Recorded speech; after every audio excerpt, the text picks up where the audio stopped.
Những ngày đây, thời tiết nắng nóng gay gắt đã khiến người dân phải chật vật đối diện với nạn bạo quả, từ cháy rừng đến cháy nhà dân, cháy cơ sở kinh doanh.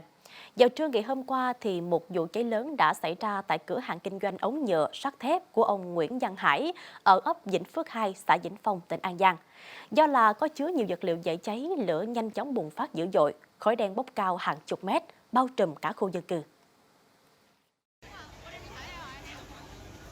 Do khu vực có nhiều hộ dân và cơ sở kinh doanh, ngọn lửa lan nhanh, kèm theo nhiều tiếng nổ lớn khiến người dân hoảng hốt, di dời tài sản và báo cơ quan chức năng.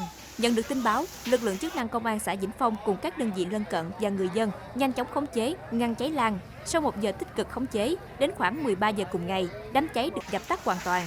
Dù việc không gây thiệt hại về người, nhưng khoảng 450 m2 cửa hàng và nhiều tài sản bị thiêu rụi. Nguyên nhân ban đầu nghi do sự cố điện. Cơ quan chức năng tại An Giang đang tiếp tục điều tra, làm rõ thiệt hại.